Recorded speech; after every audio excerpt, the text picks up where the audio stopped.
एक असं म्हणायचं आहे की आता आपले शासनाचे कृषी विभागाचे आणि विमा कंपनीचे दोघंही अधिकारी इथे आहेत. सर्वात आधी आम्हाला हे माहिती मिळायला पाहिजे की सावदा सर्कलचे म्हणजे सावदा सर्कल तिथे का गेलं नाही आणि सावदा सर्कलचे पैसे वेटिंगवर का राहिले, हे कारण म्हणजे ही चुकी नेमकी कोणाची झालेली आहे, ही चुकी आम्हा सर्व शेतकऱ्यांना पहिल्यांदा समजायला पाहिजे.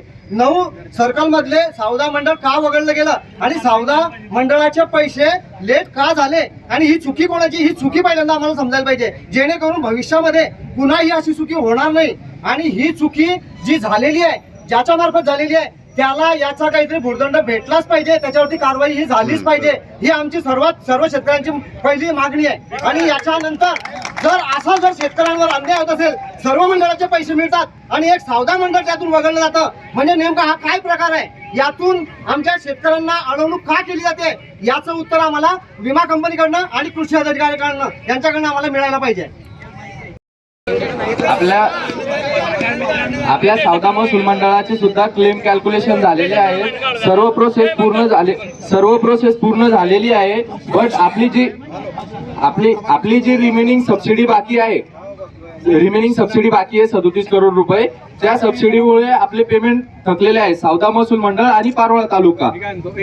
एक मिनिट, कोणती सबसिडी म्हणजे कोणी भरायला पाहिजे हे शेतकऱ्यांना सांगा. जी सबसिडी आपल्याला पूर्ण सबसिडी जी भेटायची प्रीमियम, हा शेतकरी एकटा भरत नसून शेतकऱ्याचा हिस्सा काही केंद्र शासन आणि काही हिस्सा राज्य शासन भरत असतं. यापैकी 37 करोड रुपये सबसिडी आपली पेंडिंग आहे. ती सबसिडी आपल्याला प्राप्त झाल्यानंतर त्यासाठी राज्य शासनाची सुद्धा सबसिडी पेंडिंग आहे. आणि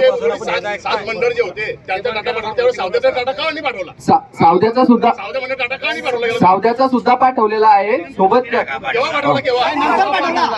नाही पाठवला, सोबत पाठवला असतं ही वेळ आली नसती.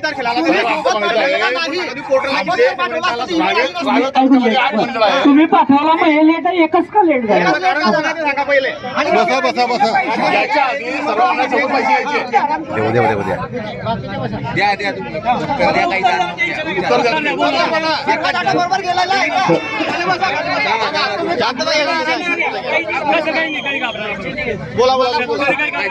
जो दोषी असेल त्याचं नाव सांगा पुढे. दोषी असा कोणी नाहीये. ठीक आहे, सांगा. जो एडब्ल्यूएस स्टेशन राहतं, एडब्ल्यूएस स्टेशनचा डाटा गेलेला राहतो. डेटामध्ये काही गॅप असल्यामुळे आपल्याला बॅकअप वेदर स्टेशनचा डेटा घ्यावा लागतो. त्यामुळे बॅकअप वेदर स्टेशनचा पण डेटा घेतलेला आहे. 27 ऑक्टोबरला आपल्याला तो सुद्धा सावदा महसूल मंडळाचा डेटा भेटला. त्या डेटानुसार आपण क्लेम कॅल्क्युलेशन सुद्धा केलेले आहे. बाकीचे महसूल मंडळही पात्र होते, ही पात्र आहे. तुमचे कॅल्क्युलेशन सुद्धा झालेले आहे. कॅल्क्युलेशन झालेले, फक्त पेमेंटचा जो विषय राहिलेला आहे तो 37 करोड रुपये जी रिमेनिंग सबसिडी आहे आपली, जी सांगितली मी, 22 करोड रुपये स्टेट गव्हर्नमेंटची आहे आणि 15 करोड रुपये सेंट्रल गव्हर्नमेंटची आहे. ती सबसिडी प्राप्त झाल्यानंतर लगेच शेतकऱ्याच्या खात्यात ती वर्ग करण्याची प्रोसेस करण्यात येईल. शासनाने भरले नाही का पैसे? एक मिनिट, शासनाचे पैसे भरले नाही का? कधी मी काय म्हणतो, हे आम्ही 4 महिन्यापासून ऐकतोय. हे आपली ऐकतोय. महिन्यामध्ये आम्हाला सांगितलं होतं त्यावेळेस की बाकीचे डाटा गेले, सावदा मंडळ डाटा जायला उशीर झाला. डाटा उशीर झाले का उशीर झाला? वेळ लिमिट काय आहे? लिमिट ते सांगतो. कंपनीनं पोर्टलला डिमांड केलेली आहे सबसिडीसाठी, कारण की सबसिडी मागायला असं पत्रव्यवहार नाही, तर तो पोर्टल ऑनलाईन पोर्टल मार्फत डिमांड करावी लागते central government, state government.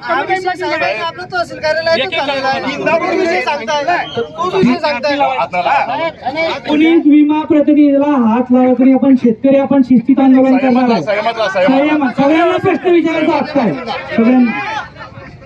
Hello, विनंती आहे की एकेकाने जर प्रश्न विचार केला खाली बसून साहेब, आता तुमच्याशी आम्ही 3-4 महिन्यापासून तुमच्या संपर्कात आहे. तुम्हाला जे जे माहिती आहे तुम्ही आम्हाला वेगळी माहिती त्या ठिकाणी दिली, परंतु आता आमचं एकच म्हणायचं आहे की हे आता शेतकऱ्यांना ठोस तुम्ही या ठिकाणी तुमचा निर्णय सांगा की काय होणार आहे. म्हणजे आता आम्हाला शेतकरी, आम्ही सुद्धा शेतकरी, या ठिकाणी रस्त्यावर अडकलेले वाहनं सुद्धा शेतकऱ्यांची आहे, नागरिकांची आहे. आम्हालाही चुकीचं वाटते, परंतु हे कुठेतरी तुम्हाला जाग यायला पाहिजे. त्याच्याकरता आमचं आंदोलन आहे. ते तुम्ही त्या ठिकाणी ठोस भूमिका सांगा काय आहे तर, नाहीतर हा रस्ता रोको आम्ही रद्द करू. पण तुम्ही आज आमच्या शेतकऱ्यांना या ठिकाणी ठोस तुमचा निर्णय काय आहे आणि कधीपर्यंत येईल, काय होईल हे तुम्ही एक सांगा. आणि जबाबदारी तुम्ही घ्या. तुम्ही घ्या, नाहीतर काही काय आहे, हे शेतकरी आहे आतापर्यंत 4 महिन्यापासून संयम पाळताय, पण संयमाचा अंत व्हायला नको हे तुम्ही लक्षात घ्या.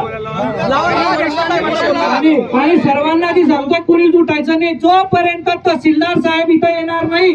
त्यांनी सगळं बनवलंय, इथं कुणी उठणार नाही. वरिष्ठ इथं आमची इथं मजा घेतात शेतकऱ्यांची. जोपर्यंत हे यांच्या मिटिंगा दरवेळेस चालू राहतात, त्यांच्या ऑनलाईन मिटिंगा चालू राहतात, शेतकऱ्यांना काम धंदा सोडून इथे शेतकरी आलेला आहे. नाही कुणाच्या बापाचा, नाही कुणाच्या बापाचा.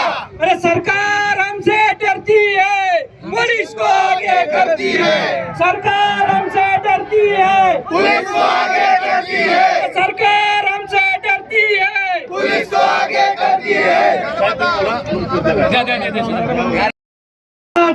नाही कुणाच्या बापाचा. अरे सरकार हमसे डरती है, पुलिस को आगे करती है. सरकार हमको डरती है, पुलिस को आगे करती है. विम्याची रक्कम, विम्याची रक्कम. कपडे बदलून डाग पड्या कपडे घातले की शेतात जातो.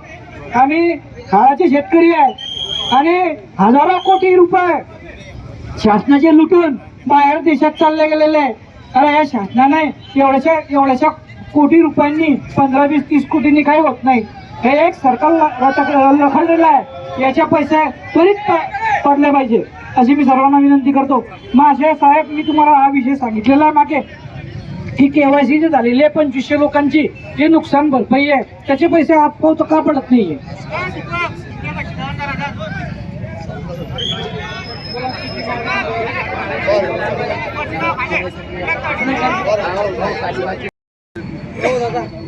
हॅलो,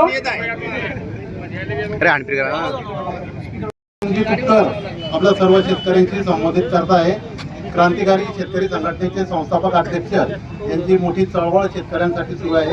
आज बुलढाण्यावरून शेतकरी नेते माननीय श्री रविकांत तुपकर आपल्याशी संपर्क साधताय, संवाद साधताय. बोला सर. जमलेल्या सगळ्या शेतकरी भावांनो, मध्यंतरी 3-4 दिवसापूर्वी मी रावेरच्या दौऱ्यावर असताना आपल्या भागातले ज्येष्ठ पत्रकार कृष्णा पाटील आणि शशांक भाऊ पाटील यांनी माझ्या कानावर हा पीक विम्याचा प्रश्न टाकला. पीक विम्याचा जवळपास 11 कोटींचा केळीचा पीक विमा हा अजूनपर्यंत त्यांच्याकडे पेंडिंग आहे आणि कंपनी द्यायला तयार नाही. याच्यासाठी भरपूर पाठपुरावा आपल्या सगळ्या मंडळींनी त्या ठिकाणी केला. त्यामध्ये शशांक पाटील, सुनील पाटील, राहुल पाटील, लोकेश महाजन, ललित पाटील, राजेंद्र पाटील यांनी भरपूर पाठपुरावा केला. मंत्री महोदयांना निवेदनं दिली, कलेक्टरला भेटले, एसडीओला भेटले, पण आपलं दुर्दैव आहे की अजूनपर्यंत हा पीक विमा आपल्याला मिळाला नाही. 14 मंडळातील 1600 शेतकऱ्यांचा हा 11 कोटीचा पीक विमा आहे. माझी कंपनीला विनंती आहे आणि सरकारला विनंती आहे, या शेतकऱ्यांचा पीक विमा जर का मिळाला नाही तर हे शेतकरी एकटे नाहीत. मी स्वतः रविकांत तुपकर या आंदोलनामध्ये उतरल्याशिवाय राहणार नाही हे सरकार लक्षात ठेवा. जेव्हा मी एखादा प्रश्न हाती घेतो तेव्हा तो प्रश्न तडीत लावल्याशिवाय मी कधी मैदान सोडत नाही. आमच्या जिल्ह्यातले सुद्धा पीक विम्याचा प्रश्न अनेक वेळा आम्ही आंदोलनाच्या माध्यमातून मार्गी लावलेला आहे. आता तुमच्या जिल्ह्यामध्ये केळीचा पीक विमा हा पेंडिंग आहे. माझी तुम्हा सगळ्या शेतकऱ्यांना विनंती आहे की फक्त प्रश्न निर्माण झाल्यावरच एका ठिकाणी येऊ नका. शेतकऱ्यांची संघटना मजबूत करा, एक संघ व्हा, नाहीतर सगळे 17 पक्ष 34 पार्ट्या अशी आपल्या सगळ्या शेतकऱ्यांची अवस्था आहे. तुम्ही वेगवेगळ्या पक्षात जर का विभागले गेले तर तुमचं कोणी दखल घेणार नाही. आतापर्यंत हा 11 कोटीचा विमा मिळणं अपेक्षित होतं, पण दुर्दैव आपलं असं की आपण एकसंघ नसल्यामुळे हा प्रॉब्लेम तयार झालेला आहे. माझी तुम्हाला विनंती आहे, आता तुम्ही एकसंघ व्हा आणि तुम्ही एकटे नाही, आम्ही तुमच्या बरोबर आहोत. या कंपनीला इशारा देतो, जर का या 1600 शेतकऱ्यांना 11 कोटीचा केळीचा पीक विमा मिळाला नाही या 14 मंडळातल्या, तर मी स्वतः त्या कंपनीच्या ऑफिसमध्ये घुसून कंपनीच्या कार्यालयाची तोडफोड केल्याशिवाय राहणार नाही. आणि तुमच्या भागातल्या नेत्यांनाही सांगतो की तुम्ही नुसते हातावर हात धरून बसू नका, बोललो म्हणून बोलू नका. कुठल्याही परिस्थितीमध्ये हा केळी उत्पादक शेतकऱ्यांना विमा मिळण्यासाठी तुम्ही जर का त्या भागातल्या लोकप्रतिनिधींनी प्रयत्न केले नाहीत तर पुढचा मोर्चा लोकप्रतिनिधींच्या घरावर सुद्धा हे शेतकरी आणल्याशिवाय राहणार नाही. किंवा सगळ्या शेतकऱ्यांना सांगतो, भांडल्याशिवाय काही मिळत नाही, एक संघ आल्याशिवाय काही मिळत नाही. सगळ्यांनी एका ठिकाणी येणं खूप आवश्यक आहे. सगळ्या लोकांच्या संघटना आहेत, तलाठ्याची संघटना आहे, ग्रामसेवकाची संघटना आहे, पटवाड्याची संघटना आहे, पोलीस पाटलाची संघटना आहे, सरपंचाची संघटना आहे, आशा वर्करची संघटना आहे, शिक्षकांची संघटना आहे. तुमची संघटना व्हायला काय अडचण आहे, पण आपलं कसं आहे, म्हणजे तहान लागल्यावरच विहीर खोदायचा कार्यक्रम आपण करतो. मला असं वाटतं तसं आपण केलं नाही पाहिजे. आपण एक संघ राहिलो पाहिजे. क्रांतिकारी शेतकरी संघटनेचा पूर्ण पाठिंबा तुम्हाला आहे आणि पुढचं आंदोलन जे तुम्ही ठरवा त्या आंदोलनामध्ये रविकांत तुपकर तुमच्या खात्याला खातं लावून पोलिसांच्या बंदुकीच्या गोळ्या कमी पडतील पण आमच्या छात्या कमी पडणार नाहीत हे सांगायला रविकांत तुपकर या निमित्तानं देतो. आणि आजच्या आंदोलनाची दखल जर का सरकारनं घेतलं नाही तर पुढचं आंदोलन मुंबईत राहील. तुम्ही मुंबईत येण्याची तयारी ठेवा. एवढंच सांगतो आणि इथंच थांबतो. जय हिंद, जय महाराष्ट्र. धन्यवाद सर. विनंती करतो.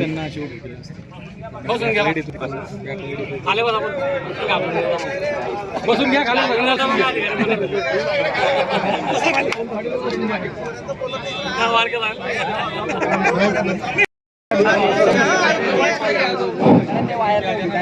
सर्वांना नमस्कार.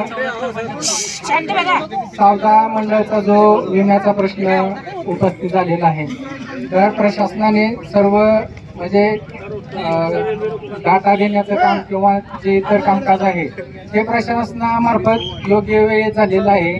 त्याबाबत आता मागच्या वेळी तहसीलला जो निवेदन देऊन झालेलं होतं त्यानंतर सुद्धा प्रशासनानं तालुका स्तरावरची मीटिंग घेऊन त्याविषयीचा पाठपुरावा केलेला आहे. फक्त आता शासनाची सबसिडी सबमिट झाली की डायरेक्ट पोर्टलवरून शेतकऱ्यांच्या खात्याला पेमेंट मिळणार आहे. दुसरा जो विषय होता की नैसर्गिक आपत्तीचा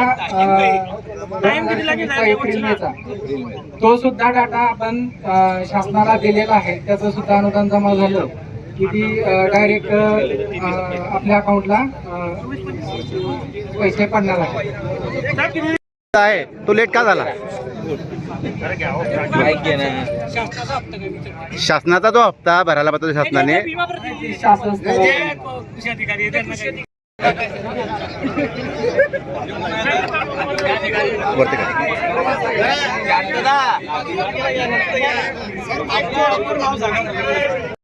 विभागीय प्रतिनिधी agriculture insurance company Umesh Deshmukh. आपल्या जिल्ह्यामध्ये एकूण 564 करोडचा विमा लागू झाला होता आपल्या जिल्ह्यामध्ये जळगावमध्ये. त्यापैकी 1622 शेतकरी जे सावदा मंडळाचे होते त्यामध्ये 11 करोड विमा देणे बाकी आहे. आपण जिल्ह्यात भरपूर ठिकाणी विमा दिलेला आहे पण भरपूर आपला विमा प्रलंबित आहे. त्याचं कारण म्हणजे राज्य शासन आणि केंद्र शासनाचा हप्ता प्रलंबित असल्यामुळे जसं की आपण शेतकरी स्वतः प्रीमियम भरतो त्याचप्रमाणे तुमचा प्रीमियम राज्य शासन आणि केंद्र शासन भरते. तो जो हप्ता आहे तो प्रीमियम आहे तो अजून पण कंपनीला मिळालेला नाही. ज्यावेळेस तो प्रीमियम मिळेल राज्य सरकार आणि केंद्र सरकार या दोघांचाही थोडासा हिस्सा बाकी आहे. जेवढा मिळाला होता त्यात राज्य शासनाचे 22 करोड रुपये आणि केंद्र शासनाचे 15 करोड रुपये असं 37 करोड रुपये आपले पेंडिंग आहे. स्पेसिफिक फक्त याच मंडळाचे पैसे बाकी आहेत का? स्पेसिफिक या मंडळाचे पैसे नाहीत बाकी. याच मंडळाचे पैसे टाकले नाही. सावदा मंडळातले शेतकरी रावेर तालुक्यातील कुठल्या मंडळाची बाकी आहे फक्त? रावेर तालुक्यातील तुम्हाला सांगतो मी एक मिनिट केळीचे सावदा मंडळाचे सर्व बाकी आहेत आणि काही शेतकऱ्याचे जसं की टोटल माझ्याकडे आहे 1704 शेतकरी बाकी आहेत. त्यामध्ये 1622 सावदा मंडळाचे आहेत. सर मुद्दा एक आहे. सावदा बाकी काय हो साहेब? सावदा बाकी का? इतरांना काही प्रमाणात टाकले तसे सावद्यात काही प्रमाणात का टाकले गेले नाही या नमस्कार शेतकरी मित्रांनो. मी छोट्याशा गावचा आहे, खेड्यागावचा आहे, माझे सरपंच आहे मी.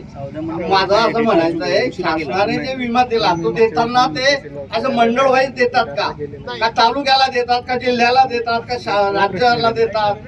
मग सौदात कसं काय राहिले? सौदा मागे ठेवण्याचं कुणी पाप केलंय, कोणी कारण केलंय, हे सौदात मागे का राहिलं?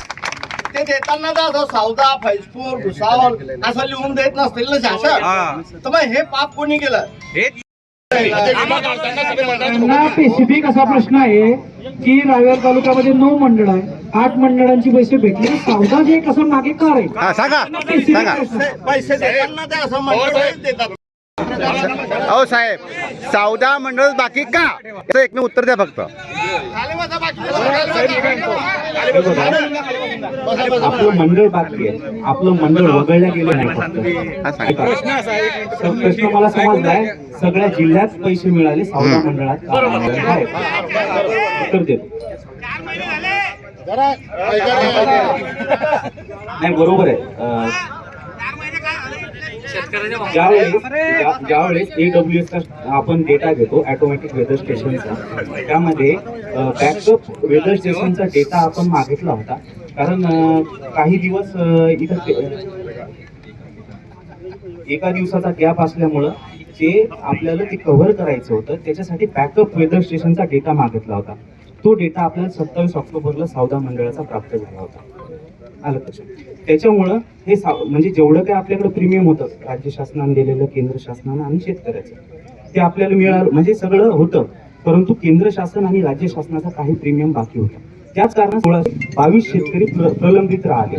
आणि जेव्हा आपल्याला राज्य आणि केंद्राचा प्रीमियम मिळेल त्यानंतर आपण 14 मंडळाचे पण पैसे आपण वर्ग करू शेतकऱ्याच्या खात्यामध्ये. ऑटोमॅटिक वेदर स्टेशनचा डेटा हा पीक विमा म्हणजे पीक विमा कंपनीचा नसतो. कोण फीड करते सर? फीड कोण हे स्कायमॅट जसं की आता आपल्या राज्यासाठी स्कायमॅट हा डेटा देतो ऑटोमॅटिक वेदर स्टेशनचा किंवा हे पाण्याचा सगळा, त्याच्याकडून आपल्याला थोडा लेट मिळाला होता. ते आहे का इथे कोणी आलेले? शशांक,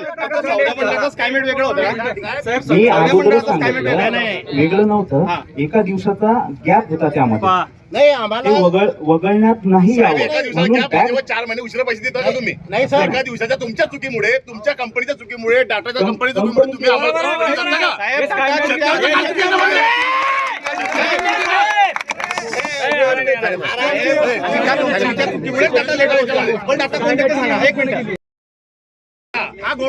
ज्या कंपनीने डाटा लेट पाठवला त्यांना इथे बोलवा. क्लेम सेटल होण्यासंदर्भात क्लेम सेटल आपला लवकरात लवकर होईल. आमच्याकडून राज्य शासनाला आम्ही मागणी केलेली आहे. इव्हन आपल्या तालुका कृषी अधिकाऱ्याकडून सुद्धा आम्हाला पत्रव्यवहार होतो, जिल्हा अधीक्षकांकडून पण पत्रव्यवहार होतो की केव्हा मिळणार. त्यावेळेस आम्ही डिमांड करतो. आम्ही स्वतः पहिला सगळे एक मिनिट, तहसील ऑफिस पासून कलेक्टर ऑफिस पर्यंत सगळे शेतकरी गेलेले आहे. परंतु आमचं म्हणायचं एक उद्देश आहे, तुम्ही जो म्हणताय की तुमचा डेटा उशिरा गेला, मग एका दिवसाचा जर डेटा उशिरा गेल्यामुळे जर 4 महिने शेतकऱ्याला पैसे मिळत नसतील तर हा डेटा उशिरा का गेला? याच्यामध्ये चुकी कोणाची आहे? बरोबर, याच्या शेतकऱ्यांचं काय नुकसान आहे? याच्यात आमच्या शेतकऱ्यांची चुकी काय आहे? तुम्ही कंपनीकडून पगार घेणार आहे साहेब, तुम्ही कंपनीकडनं पगार घेणार आहे, तुम्ही कंपनीचे नोकर आहे. तुमच्या चुकीमध्ये शेतकऱ्यांना वेठी धरायचा याचा संबंध काय आला?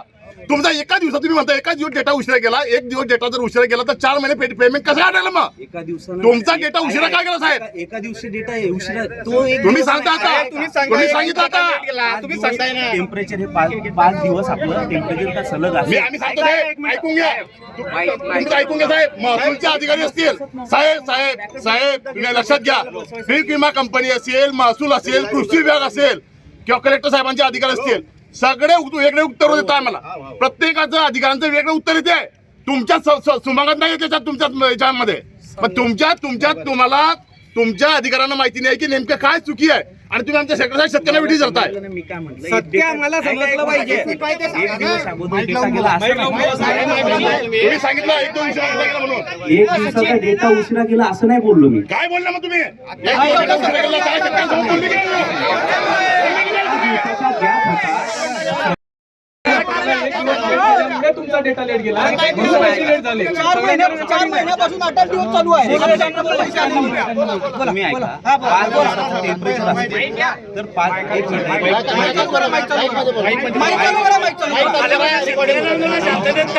गाईडलाईन नुसार 5 दिवसाचा टेम्परेचर जे मोजलं जातं त्या 4 दिवस असेल टेम्परेचर, पण 1 दिवस जर गॅप असला तर त्याच्यातून शेतकरी वगळला जातात.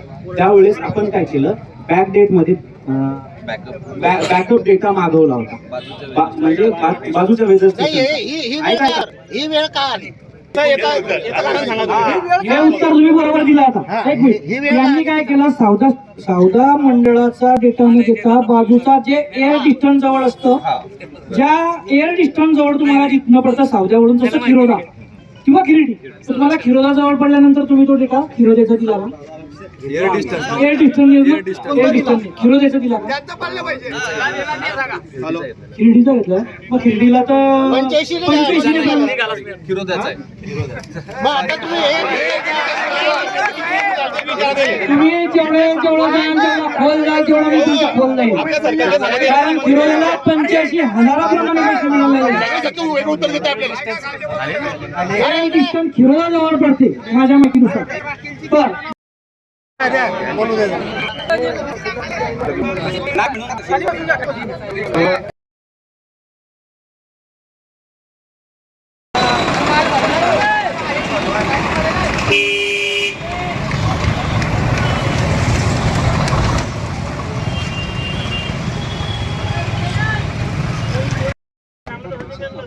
बसत नव्हता, पण यावेळेस असं झालं नको पाहिजे, याची आपण काळजी घ्याल. स्कायमेटचे जे सर एक मिनिट, तुम्ही जे म्हणताय ना सौद्याचा बसत नव्हता, मग ही जी यादी डिक्लेअर झाली मंडळ मंजूर आहेत त्याच्यामध्ये सौद्याचं नाव होतं, सौद्याचं नाव आहे ना, होतं मग सौद्याचं नाव आम्ही कुठं म्हणतोय वगळलं गेलं, सौदा नाव आहे. सुरुवातीला जी मंडळं बसली गेली ते त्या लिस्ट मध्ये सावदेचं नाव होतं, मग डाटात मिळत नव्हता, उपलब्ध नव्हता, भेटत नव्हता, तर नाव कसं आलं लिस्ट मध्ये? मी काय म्हणतो साहेब, आता या माध्यमातून आपल्या शेतकऱ्यांच्या माध्यमातून मी यांना विनंती करतोय की आता हे जे 4 महिने आपल्याला उशिरा पैसे मिळतात, या 4 महिन्याचा आपण व्याजा सगळे पैसे घेऊ. कारण आता आपल्याला आपण बघतोय विमा 1 दिवस जरी उशीर झाला तर आपण त्या वंचित राहतो. आता आपण 4 महिन्याचे पैसे उशीर मिळत आहे ना, आपण पैसे घेऊ. शासनाचा नियम आहे, जर 15 सप्टेंबर शासनाने खात्यात पैसे टाकले नाही तर 12% याच्यावरती व्याज लावून शेतकऱ्याच्या खात्यात पैसे जमा झाले पाहिजे, असा नियम आहे की नाही? असा आहे, राज्य सरकार आणि केंद्र सरकार यांनी दिल्यानंतर जर का दिवसात कंपनीने पैसे दिले नाहीत तर 12% व्याज असेल, पण राज्य सरकार आणि केंद्र सरकार यांचं सरकारकडून घेऊन पैसे आम्ही सरकारकडे, आम्ही तुम्हाला नाही म्हणत आहे, शासनाने केंद्र शासनाला पैसे 4 महिने त्यांनी 12% लावून आम्हाला पैसे द्यावे ना. आता आम्हाला 12% लावून पैसे टाकावे, कंपनीचं काय करायचं?